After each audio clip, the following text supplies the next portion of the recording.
Okay, the question is, can we confirm whether there's an accomplice or not? I can tell you this, we're very confident that there was not another shooter in that room. What I cannot confirm to you today, and what we continue to investigate, is whether anybody else may have known about this incident before he carried it out.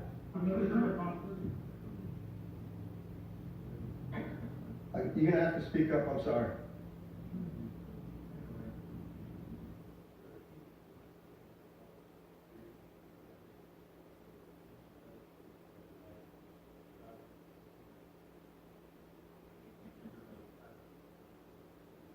Right, the question is about the tannerite that we found and whether we believe he was trying to make it into an IED. I can tell you we found it in the condition that it was, and it did not resemble an IED.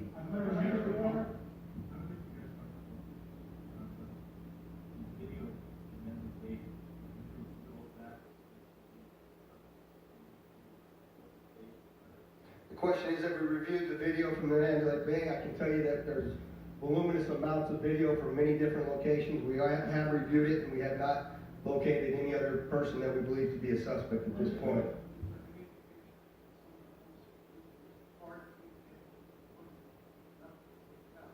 The question is do we know that anybody else used a room key for the hotel room, and we do not believe that happened.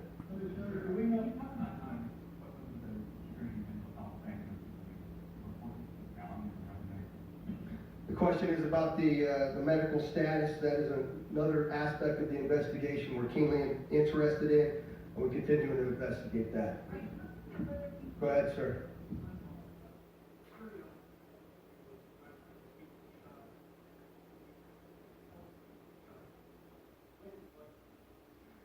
I can give you the exact time off the timeline off camera. I don't have it in front of me as we sit here. I'll be clear about the timeline, right? What the sheriff and I both explained to you at different times is information that we had initially. We went back and reconciled it with what was on the body-worn camera as well as what was in our computer-aided dispatch, the CAD data.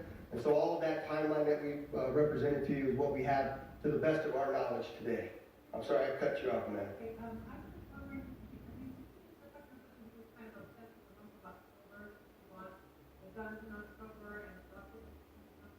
I can tell you that our investigation is focused, the question is, are we looking specifically at the month of October?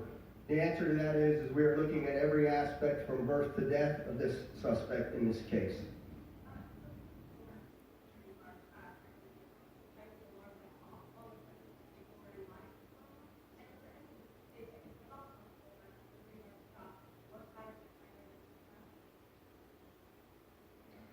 So you have a two-part question. What time did the suspect go up? The security officer arrived to check the door, and why? The answer is that the door alarm went off, indicating that the door was ajar. So the officer was dispatched up to check that specific time. We have it. I don't know what it is. And I'm sorry, your second question?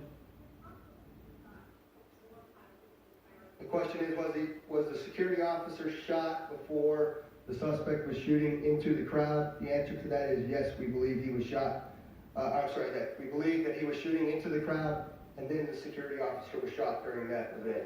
I'm taking two more. Go ahead.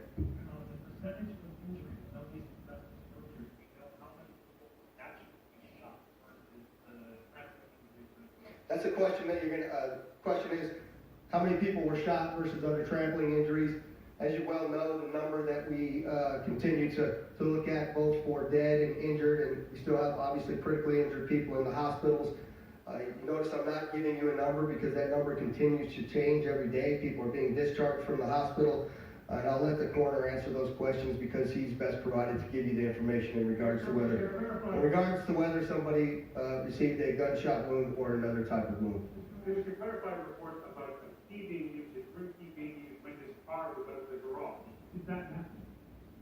The question is, was his vehicle being used while his room key, or was his vehicle out of the garage while his room key was being used? I'm not aware of that information, sir. No. Last question.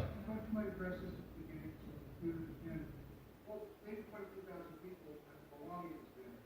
When are they going to get back? When are they going to the FBI and that Yeah, so we've answered that question a couple of times, Kim. The question is, when are people going to be able to get their property back? As you can imagine, we have thousands of pieces of property that were left on the field that particular day.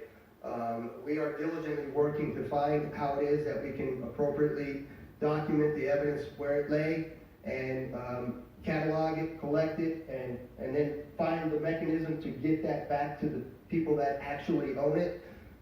I believe we're still probably about 4 days away from allowing that to happen. And the final thing I'd just like to close out by saying to you that it's really imperative that the listening public have a very clear understanding that there are still a number of people out there that know that something looked out of place.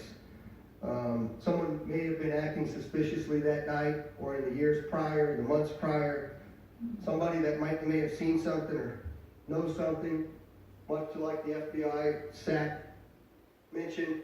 If you know something, you need to say something, please provide that information to us at that 1-800-CALL-FBI, and we'll continue to update you as this investigation continues. Thank you very much.